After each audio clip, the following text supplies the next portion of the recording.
check out ESPN Film's newly released 30 for 30 podcast. From the producers of our award-winning documentary series, this is an amazing collection of sports stories you need to hear to believe. Speaking of amazing, Delta Airlines and the Fly Delta app make your travel experience amazingly easy with real-time bag tracking, e-boarding, and passport scanning during check-in. And don't forget to download 30 for 30 podcast to fill your flight with stories that will keep you coming back for more. This is the Stephen A. Smith Show podcast. I'm Stephen A. Good afternoon, everybody. Welcome to the latest edition of the Stephen A. Smith Show, coming at you as I love to do every weekday over the airwaves of ESPN Radio. That's 98.7 FM New York City. That's 710 ESPN LA, and of course nationwide over the airwaves of ESPN Radio, Sirius XM style, Channel 80. Number to call up, as always, is 866-729 ESPN. That's 866-SAY-ESPN. Got a jam-packed show coming your way. A lot of NFL items to get into.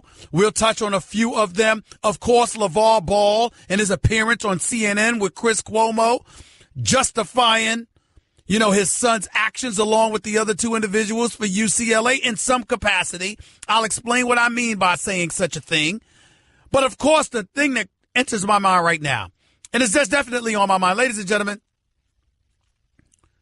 the New York Knicks are 9-7.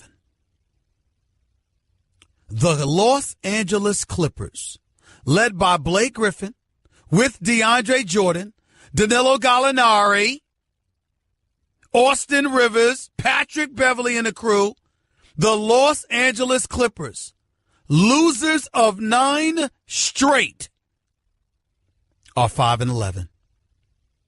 I mean, who would have thunk it? Who would have thunk it? In the case of the New York Knicks, Porzingis dropped 25. He did his thing, even though he only shot 35% from the field. You got production off, from other starters. Kanter had another double-double with 12 with 16 rebounds. Tim Hardaway chipped in 13 points. Jarrett Jack had 11. Doug McDermott hit 5 threes off the bench, finished with 16 points. They were a plus 24 with him on the bench, a plus 27 with Porzingis on the court. A plus 24 with McDermott on the floor, a plus 27 with KP, Porzingis on the floor. He's averaging 27 a game. We get it. The New York Knicks, there's a fury here. I can see it, and I think that it needs to be recognized. People are walking into the Garden, and they're being entertained. Now, I never hesitate to get on the Knicks when they stink because it rakes my damn nerves because I'm a diehard Knicks fan. I got to give some love where it's due. New York Knicks, Jeff Hornacek, he's doing a damn good job with this team. It's still very, very early. And there's no reason to get too excited. But if you're a Knicks fan, I'm going to forgive you because you've been so many years in adulthood. I mean, after all, they haven't had a season over 37 wins in the last 4 years. And that was with Carmelo Anthony here. So the fact that they're 9-7 now, even though they've been having good starts to seasons over the last couple of years or so, in the end, look, let's call it what it is. This is Porzingis' team. He's taken the bull by the horn. He's embraced and accepted the challenge, and he's performing. And when you see a guy like McDermott come off the bench, play, give you 30 minutes, and hit 5 threes, guess what? That's a plus. And then when you see an Enes Kanter give you a double-double, that's a plus. When you see Tim Hardaway hit 46% of his shots, that's a plus. And so when I look at it from that perspective, and I see the New York Knicks and being very, very excited, and this crowd at Madison Square Garden being electric, and them being enthused, even when they lost to Cleveland last week, that was one hell of a game. Now, I don't like the fact that they lost a 23-point second-half lead. I don't like the fact that LeBron James and the crew was able to come back on them the way that they did. But I have to acknowledge the fact that the Knicks played a good game. They were very, very competitive and entertaining, and that's all you can ask for from them at this particular juncture. Anything else is gravy. They're 9-7. If the playoffs were to begin today, they're in it. Philadelphia 76ers, I can't wait to see the Knicks play them on Christmas Day. Milwaukee lost to Washington last night. Washington is good, but nothing about them is great. As I scour the Eastern Conference, I'm starting to get a little excited about the Knicks. Can't say the same about the Clippers. Ladies and gentlemen, I want to put it out there on Front Street. I'm very, very, very concerned about the future of Doc Rivers with the Clippers organization. I think the handwriting's on the wall. When Mr. Steve Ballmer, the owner for the Clippers, brought in Jerry West can say what the hell he wants about not being, he's just a consultant. Look, you're a consultant with the heir of the billionaire owner. That makes you more than a consultant. It's just that simple.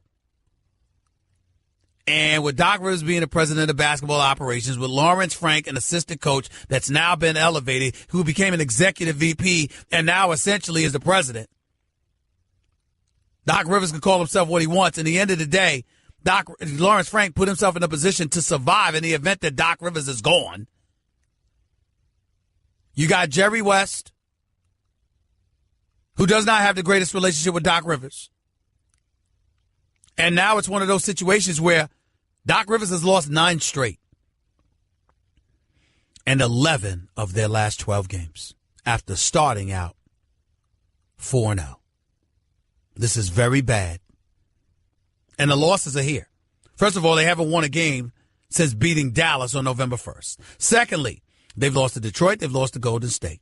Then the 9 straight was to Memphis, Miami, San Antonio, Oklahoma City, New Orleans, Philadelphia, an overtime loss to Cleveland, to Charlotte, and then to the Knicks. Now, chances are it'll come to an end because Atlanta and Sacramento are your last 2 road games of this 5-game road swing. But nevertheless, it is bad. It is bad.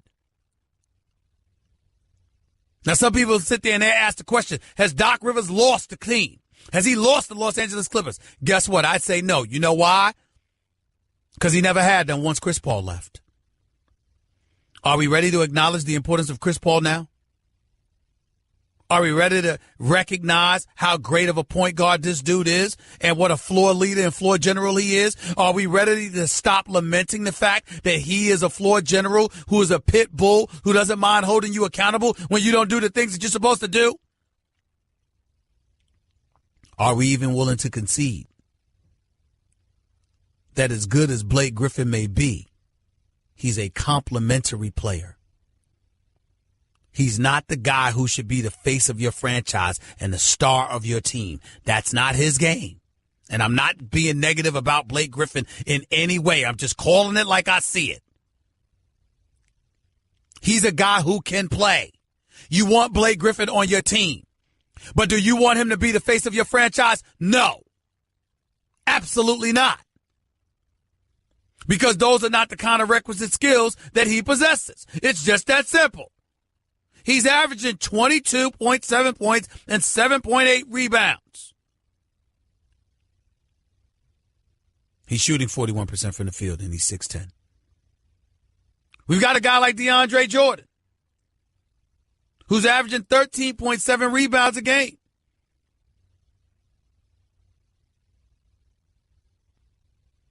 He shoots 58% from the free throw line. Danilo Gallinari. I know you're happy. You got Danilo Gallinari. You got Patrick Beverley, who's a defensive wizard and a pit bull, who I like his numbers because he averages 12. And guess what? You're not looking for any offense from him. Lou Williams is scoring anybody. He's giving you 17 a night. But there's something to be said for a great, great point guard and floor general. And that is Chris Paul. And the Los Angeles Clippers just aren't the same without him. And guess what? Neither is Doc Rivers. 866-729-3776. That's 866-SAY-ESPN. I am not happy about what I'm reporting.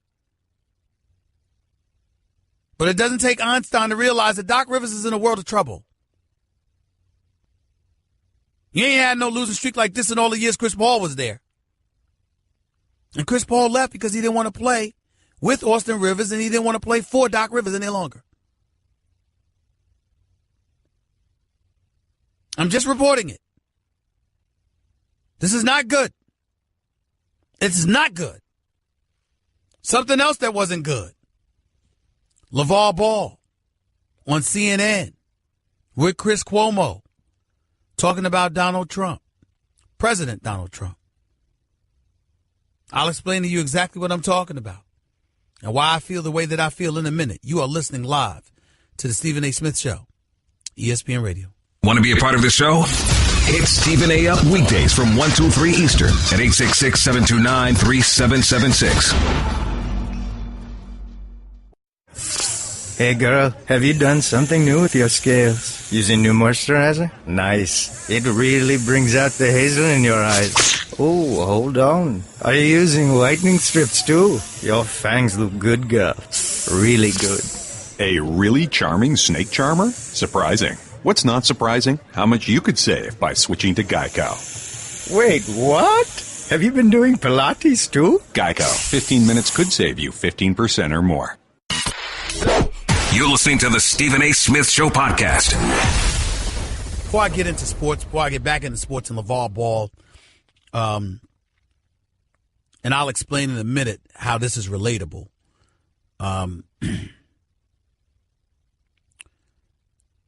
Sad news in this business. Charlie Rose, CBS News, CBS Morning Show with Gayle King and Norah O'Donnell, fired by CBS this morning due to allegations of sexual harassment. Fired. He admitted to some wrongdoings. Swore that all the accounts weren't accurate, but nevertheless some of them would, and he was contrite and apologetic. Not good enough, according to David Rhodes, CBS News president. And he's gone. Illustrious journalistic career. Says here, Rose's serious demeanor and ability to engage a wide range of personality in politics, the arts, and business earned him respect and global recognition. He frequently jetted off to land interviews with world leaders. Clearly, as a journalist, he's one of the best. There's no doubt about it. But you can't do what he is alleged and to some degree acknowledged that he has done. No excuse for it. No excuse for it whatsoever.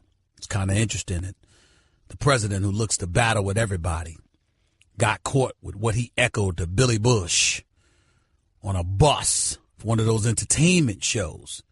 Came out before the election denying that he had actually did anything, said it was locker room talk, and then suddenly you turn it around and there's a bunch of people that are actually getting busted for doing the kind of things he talked about.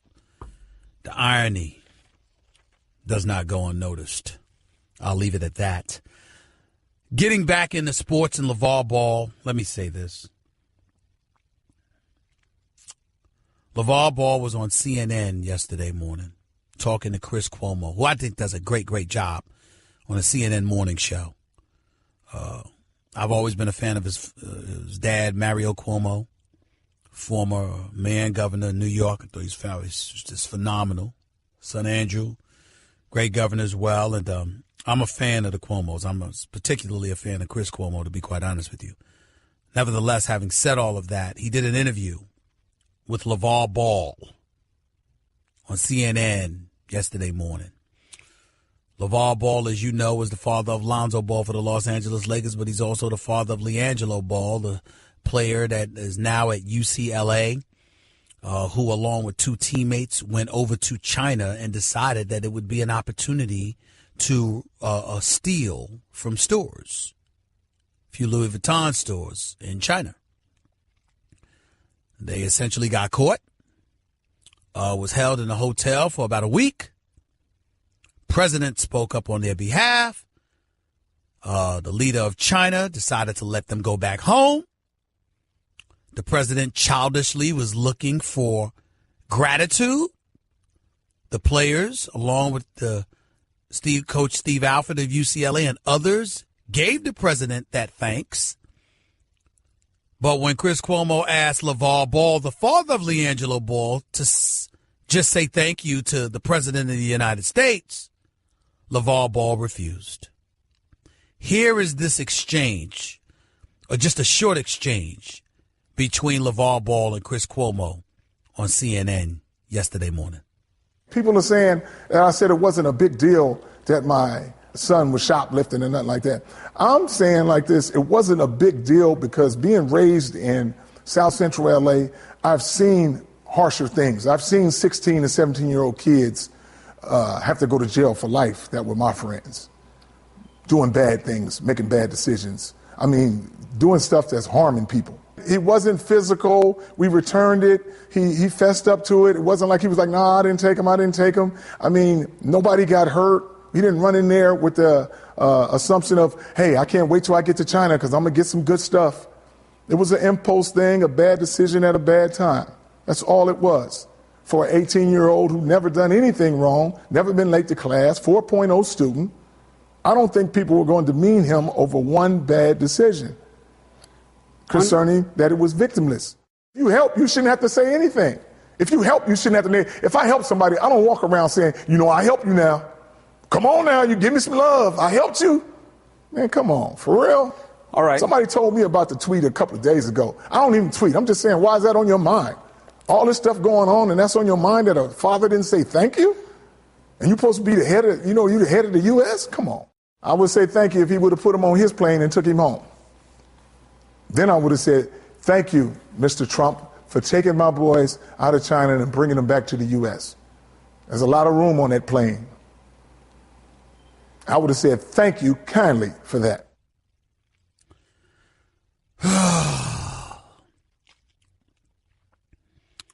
Ladies and gentlemen, as you well know, I've come to the defense of LaVar Ball on several occasions. His loquacious tendencies, his obnoxiousness and stuff like that, I've decried, but I think people have gone too far insulting him as a dad, like they have. That is what I said. After hearing that, watching that interview yesterday, what I will say is this. Not that he wants it, not that he cares to have it, but he is making it increasingly harder for people to defend him. Let's pick apart some of the things that he said. I do appreciate the fact that his son has never been in any trouble and that he's a 4.0 student. If that is indeed the case, that's tremendous. LaVar Ball should be very, very proud of himself, and his father should be very proud of him. If you want to go the route of him coming to the defense of his son because he feels his son has taken entirely too much heat, you can applaud him for that too.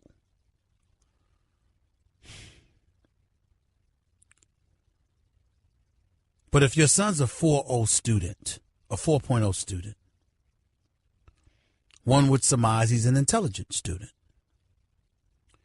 which would make it easy to deduce that you knew that you were going from a democratic society in America to a communist society in China, which would also allow one to deduce that you would know that the rules are different and that your actions were illegal, they were criminal, and in a place like China, it could have cost you far more than it would ever cost you in the United States of America. By virtue of that alone, combined with the fact that had it not been for the president, we don't know definitively if China would have held them longer. That in and of itself warrants a simple thank you. The president should not be asking for it. He should not be tweeting. He should have left them in jail. He should not come back and modify his position during other additional subsequent tweets and all of that other stuff. I mean, you're the president of the United States. Can't you find something better to do? Are you not bigger than this? Evidently not, by the way, because it's a facetious question. Sure. But that has nothing to do with how LaVar Ball should have reacted. Your son could have been in jail in China.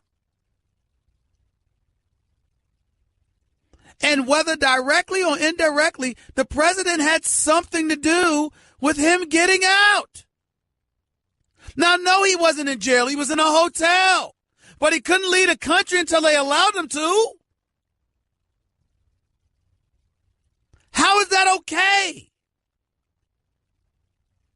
I really, really am at a loss as to what has happened to our society. Where you can't sit up there and just say thank you. You're a president, you can't admit you're wrong. You're a politician, you can't just answer direct questions. You're LaVar Ball and you can't say thank you. What the hell has happened to us? How is that hard? The kids said thank you, albeit in a statement. Steve Alford's statement during the press conference was incredible. I don't think you could handle it any better than he did, and he should be commended for it. He showed himself to be the face and the leader of that university.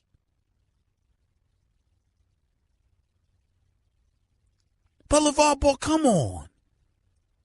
Come on. Thank you. And if you're not going to say thank you, have a better reason than that. President Trump has given us a lot of reasons to want to refrain from thanking him for things.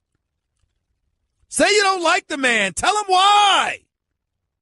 But to just act like you don't need to say thank you, like it's no big deal what he did, like your son could not have ended up in jail in China. That's just false. It's just false.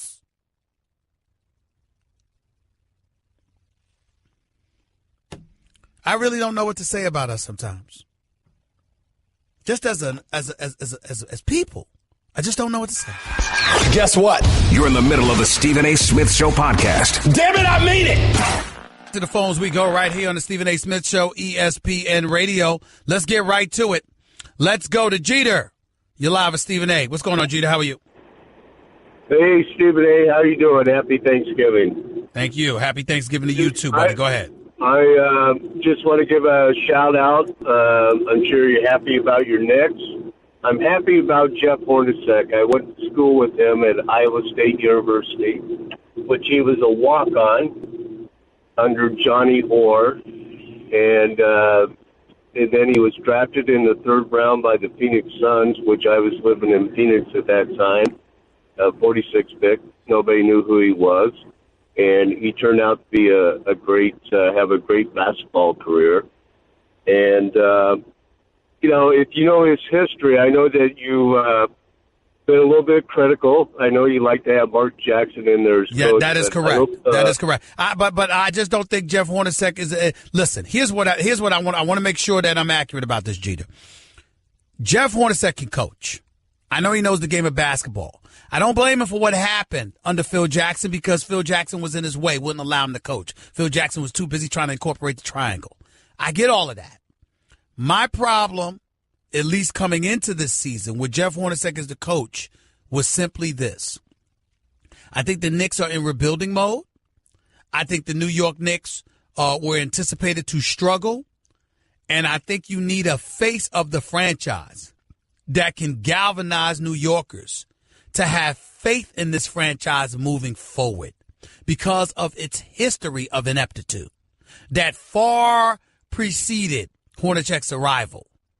So as a result, whereas I think he could be a coach in the NBA for various teams, I did not believe he was right for this city. But as of right now, he's doing one hell of a job, and he deserves credit. Stephen A., I lived in New York, so when he took that job, so I know the mentality and the intensity. I go, what the hell is he doing? Why is he doing this? Because it's not his demeanor. But he's a really good coach. And, let's go to the NFL. You got, you say you have to be the face of the franchise. You got all these young coaches coaching so in apples and the oranges, NFL sir. now, Apples and stop. Apples and oranges, A, and B. I didn't say that for every franchise. I said for the Knicks, sir, because of their history of ineptitude. New York, this franchise, in this city, that's what I'm talking about. I didn't say anywhere else. Just this. Okay. Just this situation. That's how bad I think it has been. But he's doing a hell of a job right now. And he deserves our credit. All right. Appreciate it, Kajita. Thank you. Ron, you're live with Stephen A. What's up? Hi, Stephen A. Yeah, I would have said thank you, but I'm just so excited about the Knicks, Stephen A. Do you think Tim Hardaway can keep this up? I don't know. That's a tough call. It really, really is. It's a tough call. I would tell you that Porzingis is big time. But I still think he's an elite number 2 option as opposed to a primary number 1 option. I do believe that. Having said all of that, I am of the mindset I need to wait a little bit longer because there's only 16 games. Remember when the New York Knicks were 500 after 44 games with Derek Fisher as the coach? Yep, I remember. And then nosedived? That's why. This team could fall off the cliff in a heartbeat. And I need to wait to see what that's going to be like. Do you like Jared Jack? Yes, I always have. I don't think he should be starting for you. I think when he's starting for you, it speaks to what you don't have. But he is a reliable veteran guard who's tough as nails, got a lot of heart and some skill, and I like him a lot. He could be on my team any day. And Stephen A., by the way, I agreed with you on First Take. You're right about Cantor. I mean, you got to back it up when the games really matter. But even if LeBron was right about the young kid, Frank, who I hope is going to be good, you were right about that. LeBron was probably right. But I do like the fact that Cantor stuck up for him. Because I appreciate that, even though he plays no defense. So, Stephen A., you have a good Thanksgiving. You do the same. Thank you so much for your comment. 866-729-3776. Let's go to Vivian. You're live with Stephen A. Hey, you the real one, Stephen A. Thank you, I was just thinking about how, the Clippers, everybody was giving them all this praise, and they're so comparable to Kansas City, who everybody was ready to crown early in the season, and then now they both just look like some high school teams. I don't know what to say about Kansas City. I understand what's happening with the Clippers. You lose Chris Paul, things are going to change. And I love me some Patrick Beverley. I look at him like Jared Jack. They could be on my team any day of the week, particularly with Patrick Beverley's defense and his toughness. I love the kid, but he's no Chris Paul. There aren't many Chris Pauls in the history of basketball. This brother is a special generational kind of point guard. And to lose him, I understand how the Clippers are what they are. I do not understand for the life of me how the Kansas City Chiefs are falling off the wagon the way they have. I don't get that. Right. All right. Appreciate the call, Vivian. Thank you, man. Guess what? You're in the middle of the Stephen A. Smith Show podcast. Damn it, I mean it. Ed in Jersey, you're live with Stephen A. What's up? How you doing, Stephen A? I'm good. Listened to you for a long time. Never call in, though. I just want to ask you actually, a quick that's question not to true. make a quick statement. Actually, that's not true. You called in a couple of times. That's why I knew it was you. But I'm glad you called back. Go ahead. I've never called the radio station in my life. Really? But to make a quick, well, you got a twin. I never called one in my life. You got a twin. Go ahead. I wanna ask you, me and you friends, and I lied to you 4 or 5 times. Do I still have credibility with you? No. We got a president that on the news they said has lied to us. I can't remember the exact number. I don't want to lie on him. It's either 1,600 or 16,000 times since he's been president. Okay. Why would I give him credibility on well, saying let me answer. that he... let me finish my statement, please. Why would I give him credibility when he is known to take credit for things that he has nothing to do with? Okay, let me answer. Proven fact. Hold on. Let me answer the question. Number one, you prefaced your question by asking, if we were friends and I lied to you 5 times, would I have any credibility? Y'all ain't friends. President ain't friends with LaVar Ball or vice versa. That's point number 1. Point number 2, you're LaVar Ball. You know your son committed a criminal act. There's no getting around that. That much has been proven. They've acknowledged and admitted to such a degree. Number 3, the kids, along with the university, thanked the president because they were aware that the president had something to do with them getting out of China. So all the facts point to President Trump actually telling the truth on this particular issue. And last but not least, if your son committed a crime in China, if you even thought for a second that somebody passing gas helped them get out the country, wouldn't you be thankful, Ed? Yes, I would. But that's point is this, Stephen A. We got a man that has been proven to be a habitual And I'm saying liar. forget him. I'm saying forget. But no. Because you're focusing on him. I'm asking you to focus on your son committing a crime and getting off and getting out of the country. Ain't you thankful for that? We're not talking about my son. We're talking about Lonzo Ball. I'm talking about your son, meaning if you were LaVar Ball. You don't get a how would I know Ed's son? Didn't you just say you never called up to the show before? How would I know whether you even have a son? Exactly. So why would you answer the question like that? You know I don't know whether you have a son because I don't know you. So obviously I'm talking about LaVar Ball. So if you're LaVar Ball and you know that your son committed a crime and he was in China and you know what China can do, I don't give a damn if you got to thank a waitress on a plane. You show gratitude. Man out of jail who wasn't even in jail. And then Goodbye. You sound ignorant. You busy arguing, but you don't want to listen. And then when I sat up there and said, if your son, blah, blah, blah. Well, my son, nigga, who's talking about your son? And then, by the way, you're focused on the president and his lies. The issue here is the crime that was committed by the 3 UCLA players. Period. You so fixated on that about because you can't stand the president because he lies, you're not taking into account the fact that what isn't a lie is that the 3 players went over there and committed a crime. This is the nonsense. This is one of the problems that we have in the political stratosphere. You know what both political sides do today, ladies and gentlemen? This whole Roy Moore scandal and beyond. If you're the conservatives, they did it too, and you bring up Clinton and them. If you're the Democrats, let's take him down because it'll put us in a better position. It's just trifling. All sides.